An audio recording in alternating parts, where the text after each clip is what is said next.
দক্ষিণবঙ্গের জন্য আজকের দিনটা অর্থাৎ 27 তারিখ প্রধানত বিক্ষিপ্ত বৃষ্টিপাতের সম্ভাবনা থাকছে। বৃষ্টিপাতের সম্ভাবনা বাড়বে 28 তারিখ থেকে পরবর্তী 3-4 দিন আরও। গতকাল বেশ খানিকটা থান্ডারস্টর্ম অ্যাক্টিভিটি হয়েছে দক্ষিণবঙ্গের জেলাগুলিতে, বিভিন্ন জেলাগুলিতে বজ্রবিদ্যুৎ সহ দমকা হাওয়াও ছিল। আজকের দিনটা 27 তারিখে বিক্ষিপ্ত বৃষ্টিপাত প্রধানত সম্ভাবনা থাকছে, কিছুটা বেশি প্রভাব থাকার সম্ভাবনা দক্ষিণবঙ্গের ইস্টার্ন পার্টটা, পূর্ব দিকটায়। 28 তারিখ থেকে সম্ভাবনা বাড়ছে আরও বৃষ্টিপাতের পরবর্তী 3-4 দিন। প্রধানত হালকা থেকে মাঝারি ধরনের বৃষ্টিপাত, দমকা হাওয়া, বজ্রবিদ্যুৎ সহ বৃষ্টিপাতের সম্ভাবনা থাকছে। কলকাতা পার্শ্ববর্তী অঞ্চলে 27 তারিখে কিছুটা সম্ভাবনা রয়েছে বৃষ্টিপাতের। মেনলি কলকাতার ক্ষেত্রেও 28 তারিখ থেকে পরবর্তী 3-4 দিন বৃষ্টিপাতের সম্ভাবনা বাড়ছে, দমকা হাওয়া সহ বজ্রবিদ্যুৎ সহ বৃষ্টিপাতের সম্ভাবনা রয়েছে। প্রভাব বেশি থাকার সম্ভাবনা রয়েছে মেনলি 27 তারিখে কিছুটা ইস্টার্ন পার্টটায়, আর মেনলি সম্ভাবনা বেশি রয়েছে এবং প্রভাব বেশি পড়ার সম্ভাবনা রয়েছে 28 তারিখের পশ্চিমের জেলাগুলো দক্ষিণবঙ্গের। কোথাও কোথাও দমকা হাওয়া 60 থেকে 70 কিলোমিটার প্রতি ঘন্টায় থাকার সম্ভাবনা রয়েছে 28 তারিখে, বিশেষ করে পশ্চিমের জেলাগুলো দক্ষিণবঙ্গে। অন্যান্য জেলাগুলোয় 40 থেকে 50 কিলোমিটার প্রতি ঘন্টায় থাকার সম্ভাবনা রয়েছে দমকা হাওয়া সহ বৃষ্টিপাত। উত্তরবঙ্গের ক্ষেত্রে মেনলি কিছুটা প্রভাব বেশি থাকার সম্ভাবনা রয়েছে 27 তারিখে, বজ্রবিদ্যুৎ সহ বৃষ্টিপাতের সম্ভাবনা রয়েছে, দমকা হাওয়া কোথাও কোথাও 40 থেকে 50 কিলোমিটার প্রতি ঘন্টায়। লোকালাইজড 2-1 জায়গায় ভারী বৃষ্টির সম্ভাবনা রয়েছে, মেনলি জলপাইগুড়ি, দার্জিলিং, আলিপুরদুয়ার এই জেলাগুলোয় 2-1 জায়গায়। এছাড়া প্রধানত হালকা থেকে মাঝারি বৃষ্টির সম্ভাবনা। উত্তরবঙ্গের ক্ষেত্রে তারপরেও বৃষ্টিপাত কন্টিনিউ করবে, দমকা হাওয়া সহ বৃষ্টিপাতের সম্ভাবনা থাকবে পরবর্তী 3-4 দিন।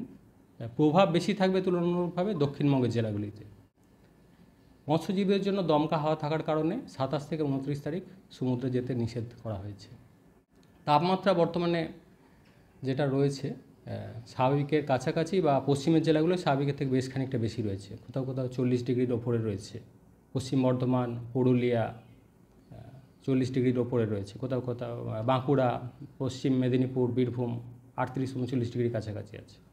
তো আগামী 3 দিনে তাপমাত্রা অনেকটাই কমে যাওয়ার সম্ভাবনা রয়েছে, প্রায় 3 থেকে 5 ডিগ্রি মতো তাপমাত্রা কমে যাওয়ার সম্ভাবনা, এবং সেটাই কন্টিনিউ করবে তারপরে পরবর্তী 3-4 দিন। কলকাতা পার্শ্ববর্তী অঞ্চলে দিনের সর্বোচ্চ তাপমাত্রা আজকে 27 তারিখ 34 ডিগ্রি কাছাকাছি থাকার সম্ভাবনা রয়েছে। পরবর্তী 3 দিনে সেটা আরও বেশ খানিকটা কমে 30 বা 31 ডিগ্রি কাছাকাছি চলে আসার সম্ভাবনা রয়েছে। আলিপুর আবহাওয়া দপ্তর থেকে এরকম কিছু বলা হয়নি, বরং যেটা বলা হয়েছে যেটা অলরেডি যে তাপমাত্রা রয়েছে সেখান থেকে আরও 3 থেকে 5 ডিগ্রি তাপমাত্রা কমার সম্ভাবনা রয়েছে, কারণ থান্ডারস্টর্ম অ্যাক্টিভিটি, বৃষ্টিপাতের সম্ভাবনার কথাও বলা হয়েছে।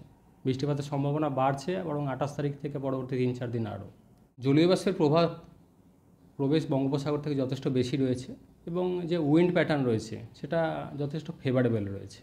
আজকের দিনটা হয়তো বিক্ষিপ্ত বৃষ্টিপাতের সম্ভাবনা, কিন্তু 28 তারিখ থেকে আরও সেই সম্ভাবনাটা বাড়ছে। কিছুটা প্রভাব রয়েছে পশ্চিমী ঝঞ্ঝারও, ইনডাইরেক্ট ইফেক্ট রয়েছে।